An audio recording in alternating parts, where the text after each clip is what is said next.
우리 여러분들이 아마 제 이야기를 참 많이 들으셨을 것입니다. 저는 믿지 않는 가정에서 태어나서 저희 부모님과 이 신앙생활 때문에 많은 갈등이 있었습니다.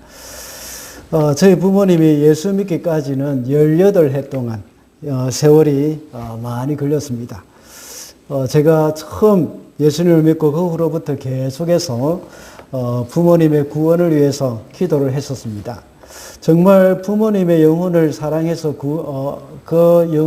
제 부모님이 구원받기 위해서 기도를 한 것도 맞지만 또 다른 이유는 혼자 제가 예수님을 믿고 신앙생활을 하기에는 너무나도 힘겨운 싸움이었기 때문입니다. 매주일마다 눈치를 보면서 교회 가는 것도 힘들었습니다. 그리고 유교적인 사상이 너무나도 깊이 뿌리게 박힌 저희 가정에서 제사나 여러 가지 하나님이 기뻐하시지 않는 것들을 제가 강요받지 않기 위해서는 부모님이 예수님을 믿게 하는 길밖에 없다는 생각이 또한 들었습니다.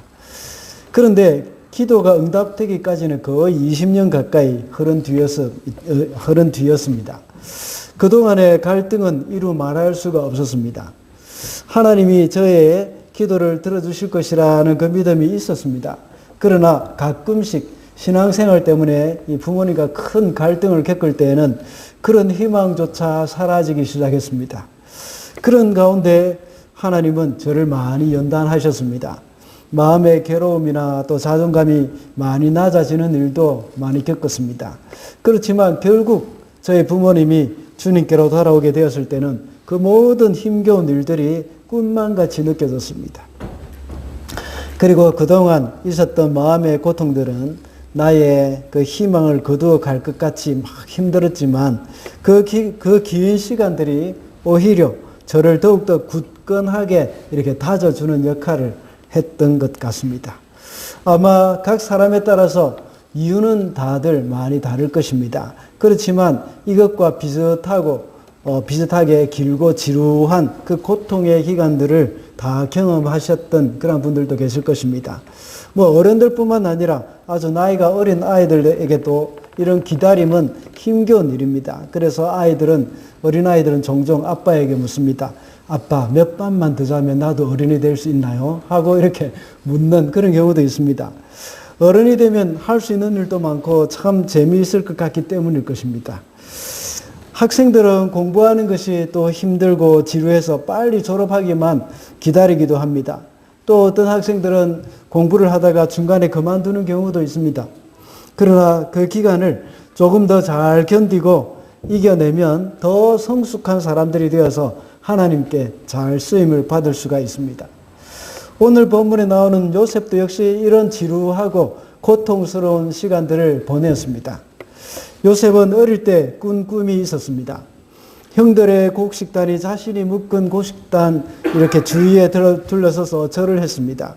그리고 해와 달과 11개의 별들이 자기를 향해서 절을 하고 있었습니다. 비록 꿈은 각각 다른 2개의 꿈이었지만 그 내용은 한 가지였습니다. 요셉은 하나님이 주신 그 꿈을 안고 살았습니다. 그런데 그는 꿈이 이루어지기는커녕 오히려 먼 타국에 가서 노예로 팔려갔습니다. 노예 생활을 하면서도 나름대로 성실하게 생활했습니다. 그래서 한 가정의 총무의 역할들을 하면서 살았던 그러한 기간도 있었습니다.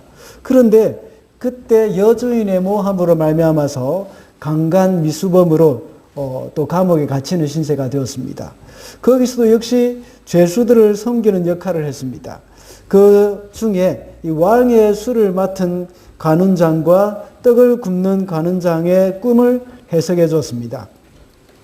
그리고 그 꿈대로 이루어져서 술 맡은 관운장은 풀려났고 떡 맡은 관운장은 이제 사형에 처해지게 된 것이죠. 그런데 술 맡은 관원장이 이제 감옥에서 풀려나가면 요셉을 사면시켜줘서 감옥에서 나갈 수 있을 줄 알았지만 결국은 그런 일이 일어나지 않았습니다. 이런 일이 일어난 지 2년이 그대로 흘렀습니다. 그동안의 요셉의 심정은 어떻겠습니까? 그 지루한 감옥 생활을 하면서 참 많은 절망 가운데 빠졌을 것입니다. 그렇지만 그 가운데서도 그 기간에서도 하나님은 일을 계속하고 계셨습니다. 비록 요셉은 희망을 잃어버렸을지 모르지만 하나님은 요셉을 감옥에서 꺼내어서 세상 사람들의 생명을 살리는 데 사용하실 그 준비를 하고 계셨습니다. 요셉은 보디발의 집이라는 그 학교를 졸업했고 감옥이라는 학교에 입학하여서 거기서 또 다른 준비를 하고 있었던 것입니다. 하나님의 자녀인 저와 여러분에게도 완전한 절망이란 없습니다. 우리 하나님이 우리를 위해서 일을 하고 준비하고 계시기 때문입니다. 그래서 우리는 결코 희망을 잃어서는 안 되는 것이죠. 그래서 오늘은 희망을 잃지 말라는 제목으로 우리가 어려운 가운데 처해 있을 때, 정말 요셉에게 있어서 감옥 같은 그런 상황 가운데 있을 때에 하나님은 우리에게 어떤 준비를 하고 계시는지 살펴보도록 하겠습니다. 첫째로 하나님은 우리의 겸손한 마음을 준비시켜 주십니다. 12절 말씀입니다. 그때에 그곳에 경호대장의 종인 히브리 소년이 저희와 함께 있었습니다. 저희가 꾼 꿈 이야기를 그에게 해주었더니 그가 그 꿈을 풀었습니다. 저희 두 사람에게 제각기 그 꿈을 해몽하여 주었던 것입니다. 술 맡은 관원장은 우리가 읽었던 이 본문에서는 세 번역에서는 이 술잔을 올리는 시종장이라고 나와 있습니다. 그는 감옥에서 나온 후로 요셉을 잊었다고 그 앞에 본문에 보면 나와 있습니다. 요셉이 꿈을 풀어주고 나서 그 일이 그대로 이루어졌습니다. 그래서 요셉은 술 맡은 관원장이 감옥에서 나가면 자신을 사면해 주실 것이라는 그런 희망을 가지고 있었습니다. 그러나 술 맡은 관원장은 요셉을 잊었다고 했지만 사실은 다른 이유일 수도 있습니다. 왜냐하면 그가 요셉이라는 그런 강간 미수범을 석방시켜달라고 왕에게 말을 하기가 쉽지 않죠. 이것은 절대 본인에게 유리한 것이 아니죠. 이 약간 불리한 그런 상황이고 형편일 수도 있습니다. 그래서 모른 척하거나 기억하기 싫었기 때문에 잊어버렸을 수도 있습니다. 어쨌든 이 모든 것에는 하나님의 간섭이 있었습니다. 그런 가운데 바로왕이 꿈을 꿨습니다. 아무도 그 꿈을 해몽해 줄 사람이 없었습니다. 그러자 마침내 술 맡은 관원장이 왕에게 요셉의 말을 꺼냅니다. 12절에서 요셉을 가리켜 오늘 본문 방금 읽은 거기에서는 경호대장의 종이라고 요셉을 소개합니다. 요셉은 아버지의 집에서 가장 존귀한 자로 자랐습니다. 그래서 늘 화려한 채색 옷만 입고 다녔습니다. 그렇지만 이집트로 팔려온 후로는 한 가정의 종이 되었습니다. 나중에는 그것도 모자라서 죄수가 되어서 감옥에 들어가서 다른 죄수들을 섬기는 죄수들의 종이 되어졌던 겁니다. 그의 이름도 사람들에게는 잊혀졌습니다. 그냥 경호대장의 종이라고 불려졌습니다. 하나님께서는 요셉을 철저하게 낮추신 것입니다. 요셉은 오랜 세월 동안 자기의 낮아진 모습으로 다른 사람을 섬기면서 겸손을 배우게 된 것입니다. 지금까지 아버지의 집에 있을 때는 정말 가장 존귀한 자로 정말 가장 아름다운 옷만 입고 다녔던 그런 사람이었는데 이제 이집트로 팔려왔을 때는 이제 가장 낮은 자리에서 종의 자리에서 참 다른 사람을 섬기고 또 죄수까지도 섬기고 있는 그런 모습이었습니다. 그렇게 해서 요셉에게 하나님은 겸손한 마음을 준비시키고 계셨던 것입니다. 왜 그에게 이런 겸손한 마음이 준비되어야 하겠습니까? 왜냐하면 그는 이집트라는 그 대제국의 총리가 되어야 하기 때문입니다. 그런 어마어마한 권력을 가진 사람이 되기 위해서는 그의 마음이 낮아져야 합니다. 그렇지 않으면 총리라는 자리는 복이 아니라 뭐겠습니까? 이 저주가 되는 겁니다. 하나님은 요셉을 잘 아셨습니다. 그에게도 역시 죄성이 있습니다.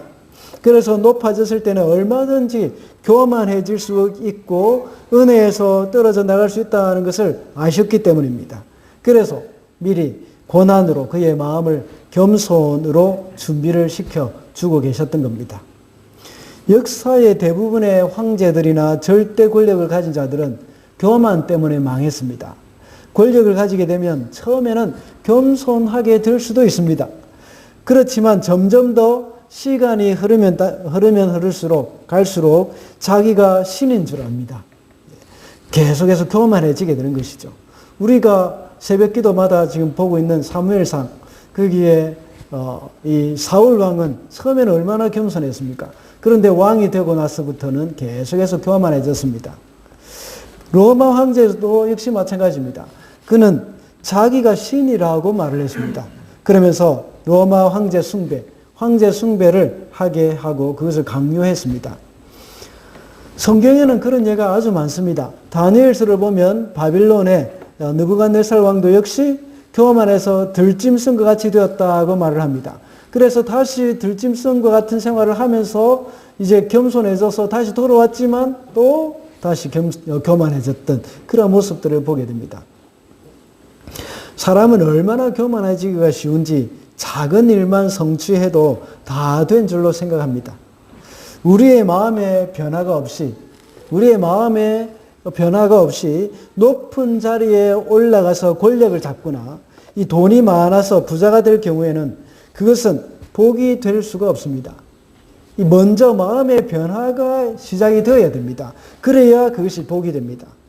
환경의 변화가 일어나기 전에 우리의 마음의 변화가 일어날 때 그것을 가리켜 진정한 복을 받은 사람이라고 볼 수가 있습니다. 여러분 혹시 로또 1등 당첨된 사람들 중에서 참 행복하게 잘 살았다는 말을 들어본 적이 있습니까? 아마 여러분들 중에서도 다 그렇게 생각할 것입니다. 로또 당첨만 되어봐라. 내가 얼마나 겸손하게 살 수 있을지, 그리고 또 얼마나 그것을 잘 사용할지 내가 보여주겠다 하고 생각하는 분들이 참 많을 것입니다. 그러나 참 그게 쉽지 않은 것 같습니다. 제가 노회 갈 때에 어떤 목사님이 농담삼아 하신 이야기가 있습니다. 나는 로또 당첨될까봐 싶어서 못 사겠다 하고 이렇게 이야기를 하셨던 분도 있습니다. 왜 그럴까요? 그 마음이 먼저 돈을 받을 준비가 되어 있어야 되는 겁니다. 많은 사람들이 로또에 당첨이 되고 또 이 복을 받지 못하고 참 불행한 결말을 맺게 되는 것은 그 사람들이 그 많은 돈을 받을 수 있을 만한 마음의 준비가 되지 못했다는 것입니다. 인기 연예인들 중에 마약에 빠지는 이유가 뭐겠습니까? 그의 인기를 감당해낼 만한 그런 성품이 갖춰져 있지 않기 때문입니다.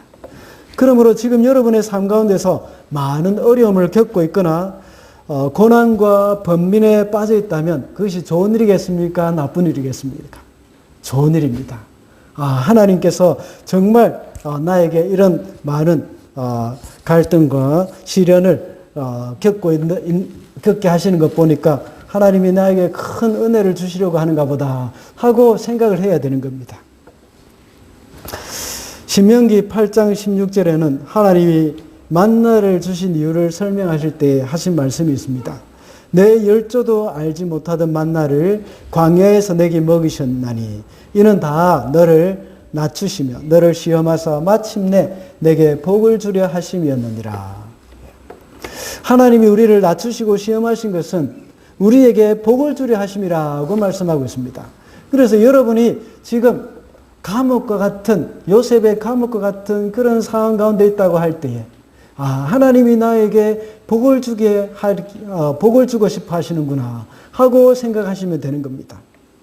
우리에게 찾아오는 고난은 하나님이 우리에게 복을 주시기 위해서 우리의 마음의 그릇을 만들고 계시는 과정이라고 생각하시면 됩니다. 그래서 그 고난으로 인해서 희망을 포기하지 마시고 또 잘 견디고 승리하셔야 합니다. 그러므로 참된 복을 받은 사람으로서 우리는 먼저 마음의 변화가 일어나야 합니다. 우리의 마음이 더욱더 겸손해지고 낮아져서 주님의 성품으로 닮아가야 하는 것입니다. 하나님은 우리의 고난의 시기를 통해서 겸손한 마음을 준비시키고 계시는 겁니다. 그러므로 어려움을 당할 때마다 어려움이 우리 가운데 있을 때마다 그것을 잘 인내하고 하나님 앞에 기도함으로 그것을 견뎌 나가시기 바랍니다. 둘째로 하나님이 우리의 성숙한 믿음을 준비시키십니다. 16절 말씀입니다. 요셉이 바로에게 대답하였다. 저에게는 그런 능력이 없습니다. 임금님께서 기뻐하실 대답은 하나님이 해 주실 것입니다. 바로왕 앞에 서 있는 요셉은 꿈을 풀게 해주시는 분은 자기가 아니라 하나님이라는 고백을 합니다. 물론 요셉은 그전부터 하나님을 신실하게 따랐고 하나님이 그와 동행해 주셨기 때문에 그가 모든 하는 일마다 형통하였다는 것을 알고 있었습니다. 그러나 이런 고백을 할 수 있었던 더 깊은 이유도 생각해 볼 수 있습니다. 그것은 술 맡은 관원장을 의지했던 자신의 모습을 돌아보았기 때문입니다. 요셉은 처음에 술 맡은 관원장이 석방되면 그 다음날 곧바로 자신도 석방될 것이라고 기대를 했을 것입니다.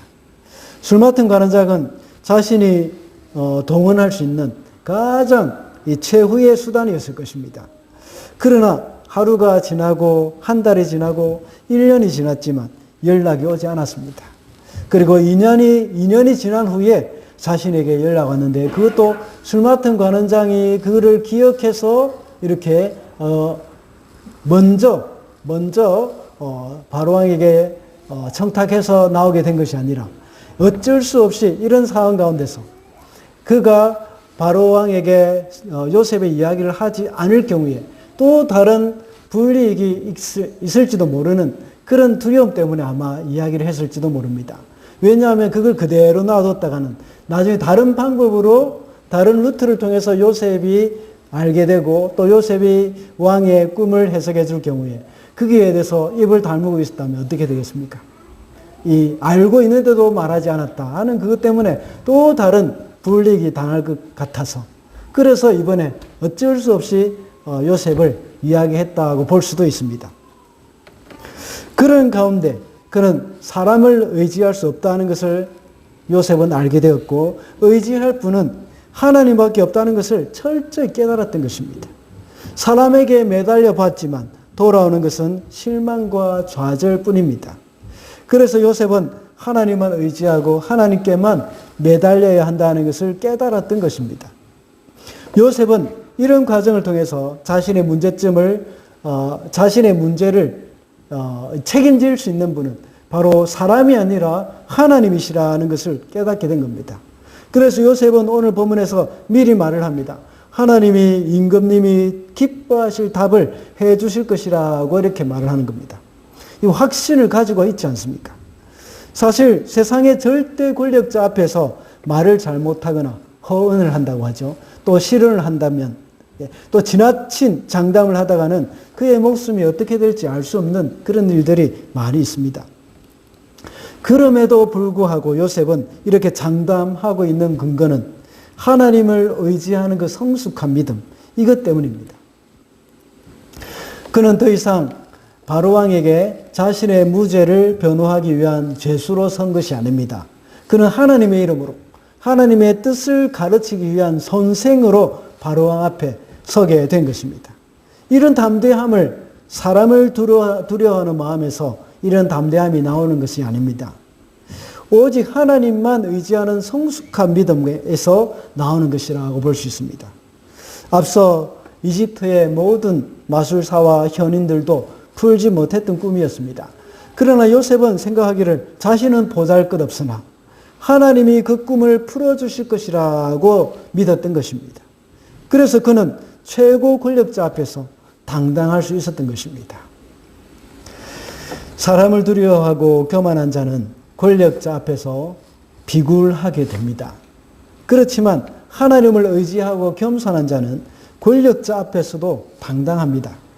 왜냐하면 그는 이미 바로왕 앞에 서기 전까지 고난의 세월을 보내면서 마음의 변화가 일어났기 때문입니다. 그리고 그 고난의 세월을 기다리면서 의지하거나 두려워할 대상은 바로 사람이 아니라 하나님이라는 것을 그는 깨달았던 것입니다. 그동안 풀어왔던 꿈도 하나님이 주신 은혜였음을 알고 있었습니다. 그와 같이 이번에도 그는 자신은 할 수 없지만 하나님은 능히 할 수 있다는 그런 믿음을 가지고 있었습니다. 우리 그리스도인들도 역시 사람을 의지하거나 사람에게 어떤 희망을 걸어서는 안 됩니다. 오직 하나님만 우리가 의지할 분이시고 그분께만 소망이 있습니다. 그렇다고 해서 아픈데 의사에게도 가지 말라 하는 그런 말이 아닙니다. 의사에게 가는 것이 마치 하나님을 의지하지 않고 사람을 의지하는 것처럼 생각해서는 안 됩니다. 물론 우리는 의사를 의지해서 전적으로 의사만 의지해서는 안 되죠. 자주 말씀을 드렸던 바와 같이 하나님은 의사를 통해서도 치료를 하시고 약을 통해서도 치료를 하십니다. 문제는 하나님을 생각하지 않고 약만 의존하거나 의사만 의지하는 것이 문제인 것입니다. 우리는 몸이 아프거나 어떤 문제가 발생하면 하나님을 먼저 생각해야 합니다. 그래서 하나님께 기도해야 합니다. 약을 먹을 때도 하나님 이 약을 먹고 효과가 잘 발휘하게 해주십시오. 낫게 해주십시오. 하나님 의사의 손길을 통해서 이 병을 고쳐주십시오. 하고 이렇게 기도해야 합니다. 아무리 약을 먹는다고 하더라도 하나님이 고쳐주지 아니하시면 나을 수 없습니다. 아무리 최고의 전문이라고 하더라도 하나님이 그 의사의 손길을 붙들어 주지 아니하시면 나을 수도 없고 수술도 할 수 없습니다. 그리고 우리의 노력도 역시 의지할 수가 없습니다. 그렇다고 해서 우리가 전혀 노력을 하지 말아야 한다는 것은 아니죠. 우리의 위치에서 우리가 할 수 있는 일을 해야 하지만 그저 그것 자체가 전부가 아니라는 것을 우리는 잊어서는 안 됩니다. 그래서 우리가 하는 일에 하나님의 은혜가 있어야 합니다. 그래서 공부를 하면서 최선을 다해서 공부를 하지만 그런 가운데서 하나님을 의지해야 하는 것이죠. 하나님 나에게 지혜를 달라고 기도해야 하는 겁니다. 사업을 할 때도 내가 지혜를 다해서 온갖 지혜를 다해서 연구를 다해서 또 해야 하지만 그런 가운데 하나님이 이 일이 풀려갈 수 있도록 이렇게 기도를 해야 한다는 것입니다. 요셉은 감옥에서 술 맡은 관원장이 감옥에서 나간 후에 2년 동안 더 침체되었을 것입니다. 그러나 기대했던 대로 정말 되지 않았다고 실망할 필요는 없습니다. 요셉은 하루라도 빨리 감옥에서 나가기를 원했을 것입니다. 그러나 하나님은 그가 사람의 도움으로 감옥에서 나가는 것이 아니라 하나님이 행하시는 것을 보여주시기를 원했던 것입니다. 그래서 하나님은 요셉이 감옥에 있는 동안 사람을 의지하는 것이 아니라 하나님만 의지하는 성숙한 믿음을 준비시켜 주셨던 것입니다. 마지막으로 하나님은 우리의 뛰어난 실력을 준비시키십니다. 25절과 36절입니다. 요셉이 바로에게 말하였다. 임금님께서 2번 꾸신 꿈의 내용은 다 같은 것입니다. 임금님께서 장차 하셔야 할 일을 하나님이 보여주신 것입니다. 36절입니다. 이 먹거리는 이집트 땅에서 7해 동안 이어갈 흉년에 대비해서 그때에 이 나라 사람들이 먹을 수 있도록 갈무리해 두셔야 합니다. 그렇게 하시면 기근이 이 나라를 망하게 하지 못할 것입니다. 오늘 우리가 읽은 본문에서는 이 바로왕의 꿈 이야기가 한 번만 나와 있지만 우리 읽지 않은 1절부터 8절에서의 이 내용을 보면 동일한 꿈 이야기가 나와 있습니다. 그만큼 이 내용이 중요한 것이라고 볼 수 있습니다. 창세기의 기록자는 모세입니다. 모세는 이 기록의 특징이 있습니다. 그것이 뭔가 하면 중요한 내용을 반복하는 특징이 있습니다. 앞에서 우리가 살펴본 아브라함이 그 종을 보내서 이삭의 아내를 데려오라고 했을 때도 역시 똑같은 반복적인 내용을 아브라함의 종이 똑같이 이야기를 하는 장면이 나옵니다. 그리고 또 모세가 쓴 출애굽기를 보면 성막에 대한 그 내용이 똑같이 또 반복이 되어서 나옵니다. 후반부에 보면 이렇게 반복되어 기록되어 나옵니다. 또 신명기, 이것도 역시 모세가 기록을 했죠. 신명기의 내용은 출애굽기와 민수기 내용, 또 레위기 내용 이런 것들을 또 반복해서 거기에 기록해 놓았습니다. 신명기라는 말은 새로운 신자라고 생각할 수도 있는데 새 신자가 아니라 거듭 신자입니다. 반복한다는 그런 의미입니다. 반복해서 말씀한다, 명령한다는 그런 의미죠. 그래서 신명기의 말씀은 지금 출애굽해서 또 여기 가나안 땅에 들어가기 직전까지 중요한 부분들을 다 다시 반복해서 기록해 놓은 것입니다. 이것이 모세의 기록의 특징입니다. 오늘 본문에서도 역시 바로의 꿈 이야기가 반복해서 기록한 이유는 그만큼 중요하기 때문입니다. 출애굽 시대에 이 사람들, 이스라엘 백성들, 그 출애굽 세대들이 이 창세기, 출애굽기, 레위기, 신명기, 민수기 이것을 다 읽어야 되는데 그 사람들에게 꼭 들려주고 싶은 말이 있다는 것입니다. 그 말이 무엇인가 하면 이 내용입니다. 하나님께서 이집트에 이 기근을 내리셨고 풍년을 내리셨다는 것입니다. 그러면서 너희들이 먹고 살 수 있도록 이미 이 모든 풍년 동안의 흉년을 대비했다는 것을 말해주면서 하나님이 이 천지, 이 만물을 주관하시는 분이시고 하나님이 역사를 주관하시는 분이시라는 것을 이 본문을 통해서 말해주고 싶은 것이 있었던 것입니다. 다시 우리가 그 꿈 이야기를 한번 보도록 하십시다. 하루는 바로왕이 꿈을 꾸었습니다. 그런데 그 꿈 내용이 참 보통 꿈이 아니었습니다. 바로왕이 나일 강가에 서 있을 때에 아름답고 살찐 7마리의 소가 올라와서 강가의 갈대밭에서 풀을 뜯고 있었습니다. 그런데 그 뒤에 아주 다른 흉하고 마른 7마리의 소가 풀을 먹다가 아름답고 살찐 소를 잡아먹어 버렸습니다. 성경에서는 표현을 이렇게 해서 느낌이 생생하게 별로 와닿지 않을 수도 있습니다. 그런데 여러분 동물의 왕국을 한번 생각해 보시기 바랍니다. 사자가 다른 동물들을 사냥해서 피를 막 칠칠 흘리면서 뜯어먹고 있는 장면 한번 생각해 보십시오. 얼마나 끔찍합니까?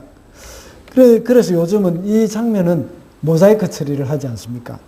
그런데 소는 풀을 뜯어먹는 동물인데 그 소가 다른 소를 잡아먹고 있는 그런 장면.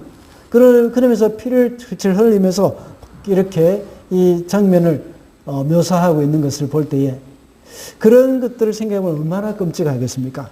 아마 바로왕은 꿈속에서도 놀랐을 것입니다. 아마 소리를 지르면서 잠에서 깨어나실지도 모릅니다. 그리고 또다시 잠이 들었는데 이번에는 한 줄기에 무성하고 충실한 7개의 이삭이 나타났습니다. 그 후에 또 가늘고 마른 7 이삭이 나타나서 무성하고 풍성한 충실한 그 7 이삭을 다 삼켜버렸습니다. 이것도 역시 충격적인 꿈이 얼마나 충격적인 꿈인지 모릅니다.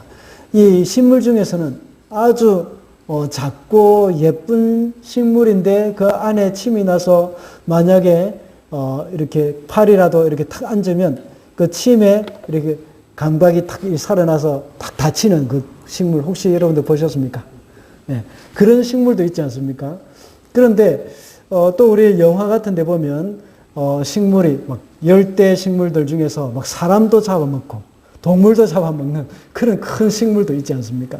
이런 것들이 이렇게 갑자기 확 이렇게 잡아먹게 되면 우리도 깜짝 놀라고 되게 당황하는 그런 일들을 겪지 않습니까? 그죠? 텔레비전을 통해서. 그와 같이 이런 이삭이 마른 이삭이 충실한 이삭을 잡아먹는 그 장면 이런 것들을 볼 때도 역시 이게 보통 장면처럼 여겨지지 않는 것입니다. 그래서 이런 꿈을 꾼 바로왕은 마음이 뒤숭숭해서 사람들을 불러서 그 다음날 아침에 그 꿈 이야기를 했지만 아무도 해몽하는 사람이 없었습니다. 그러나 요셉은 조금도 망설임 없이 그 꿈을 해석했을 뿐만 아니라 그 대비책까지도 알려주었습니다. 요셉은 지금까지 몇 번의 꿈을 통해서 그것을 해석하는 실력을 쌓았습니다. 지금까지 꿈은 모두가 동일하게 2개였지만 같은 종류의 꿈이었습니다. 가장 먼저 꾼 꿈은 어떤 꿈이었습니까? 요셉의 곡식단이 일어서 있고 형들의 곡식단이 요셉의 단에 절을 하는 꿈이었습니다. 그리고 또다시 꾼 꿈에서는 해와 달과 11개의 별이 요셉을 향해서 절을 했다는 꿈입니다. 그 2개의 꿈이지만 같은 종류의 꿈입니다. 그리고 또 감옥 안에 있을 때에 술 맡은 관원장과 떡 굽는 관원장의 꿈은 또 어떤 겁니까? 술 맡은 관원장의 꿈은 포도나무에서 포도를 따서 바로왕을 위해서 포도주를 짜서 바쳤습니다. 그리고 떡 굽는 관원장은 흰떡 세 덩이가 머리에 있고 그 위에 바로왕을 위해 만든 음식들이 이제 새들에 의해서 다 먹혀버리는 그런 내용입니다. 이 꿈도 역시 각기 다른 꿈이었지만 같은 종류였습니다. 그리고 바로왕의 꿈도 역시 25절의 말씀과 같이 두 번 꾼 꿈은 다 같은 것이라고 말을 합니다. 요셉은 하나님이 주신 꿈의 패턴을 알게 되었고 그것은 분명히 하나님이 주신 꿈이기 때문에 하나님의 능력으로 풀 수 있다는 것을 알게 되었던 것입니다. 그는 지금까지 살아온 그 고난의 세월을 통해서 하나님이 주신 꿈을 풀 수 있는 그 실력을 쌓았던 것입니다. 하나님이 주신 그 영적인 은사도 사용하지 않으면 없어지지만 하나님께서 그로 하여금 고난을 통해서 그 은사를 잘 사용할 수 있게 해 주셨기 때문인 것입니다. 그리고 36절의 말씀을 보면 흉년에 대비해서 어떻게 해야 하는지도 그 대책을 세워주고 있습니다. 그는 7년 동안 있을 그 풍년을 초점을 두고 있었던 것이 아닙니다. 그 후에 있을 흉년에 초점을 두면서 대책을 말해주고 있는 겁니다.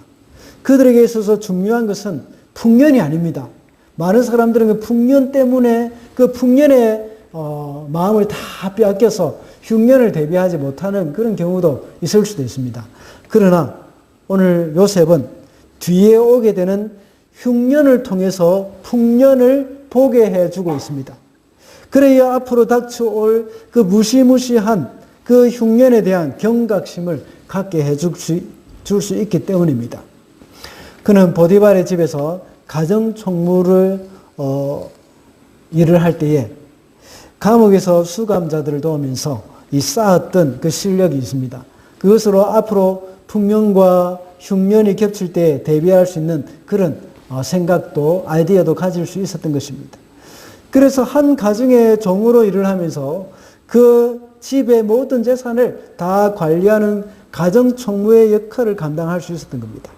예, 그렇게 감당을 했던 것입니다. 그리고 감옥에서 죄수들을 섬기는 가운데 나라의 경영에 대해서 배웠습니다. 거기에는 주로 정치범들이 들어오는 그런 감옥이라고 했습니다. 거기서 그는 이집트가 돌아가는 이야기를 다 들었을 것입니다. 그리고 바로왕의 정치 스타일이나 이집트의 관료 제도 등을 어느 정도 배웠을 것입니다. 이렇게 요셉은 비록 종살이를 하고 있었지만 그가 보낸 시간은 결코 헛된 시간이 아니었습니다. 요셉은 보디발의 집이라는 그 대학교에서 경영학을 공부했고, 감옥이라는 그 대학원에 들어가서 경영학 박사과정까지 하게 된 것입니다. 그래서 나중에는 국가를 경영하는 그런 뛰어난 실력을 쌓았던 것이죠. 이 모든 것이 더 큰 일을 위해서 하나님이 준비시켜 주신 것입니다. 우리 성도의 삶에도 역시 주어진 시간 동안 희망을 잃지 않고 꾸준하게 실력을 쌓아가야 합니다. 그렇게 할 때에 주님의 시간에 쓰임을 받게 되어지는 겁니다. 한국에 아주 잘 알려진 원로 목사님 중에 한 분은 과거에 민주화 운동에 참여했다가 감옥에 갇힌 적이 있었다고 했습니다. 그 감옥에 갇혀 있는 동안 그 몇 년 동안 그는 성경만 계속해서 읽었다고 합니다. 그래서 나중에 감옥에서 나와서 하나님의 말씀을 잘 가르치는 목사가 될 수 있었다 하는 그 이야기를 저도 읽은 적이 있습니다. 사도 바울도 역시 마찬가지죠. 그가 감옥에 갇혀 있는 동안 기록한 그 옥중서신, 이것은 후대에 오고 오는 세대에 우리 신앙의 기초가 되는 말씀이 되었고, 사도 바울뿐만 아니라 사도 요한도 역시 반모섬에 유배되어 있는 동안에 하나님이 보여주신 그 환상을 보고 기록한 책, 그것이 바로 요한계시록이지 않습니까? 우리는 어려움과 고난 가운데서 결코 희망을 잃어버려서는 안 됩니다. 그 어려운 기간을 통해서 우리에게 하나님의 나라를 위해서 쓰임 받을 수 있도록 실력을 쌓을 수 있는 기회가 된다는 사실 우리는 기억을 해야겠습니다. 말씀을 맺겠습니다. 오늘은 희망을 잃지 말라는 제목으로 말씀을 살펴보았습니다. 우리가 살다가 보면 많은 어려움이 있고 또 낙심될 만한 일들을 만날 수밖에 없습니다. 그러나 우리는 어떤 경우에서든지 낙심하거나 희망을 잃어버려서는 안 됩니다. 그런 어려운 가운데서 하나님은 우리를 준비시키신다는 사실, 그것을 기억해야 합니다. 하나님은 그 고난의 시간을 통해서 우리로 하여금 겸손의 마음을 준비시키시고 성숙한 믿음을 준비시키신다고 했습니다. 그리고 또 그런 고난의 시간을 통해서 하나님은 우리의 뛰어난 실력을 준비시키신다고 했습니다. 요셉에게는 인생 학교라고 할 수 있는 그 이집트에서의 종살이나 또 감옥에서 죄수의 삶이 그로 하여금 이집트의 국무총리가 되도록 준비시켜주는 좋은 기회였습니다. 이와 같이 우리에게 있는 어려움도 역시 하나님이 우리를 준비시키시는 좋은 훈련의 장소라고 생각하고 그 시간을 잘 이겨내는 저와 여러분이 되시기를 바랍니다. 기도하겠습니다.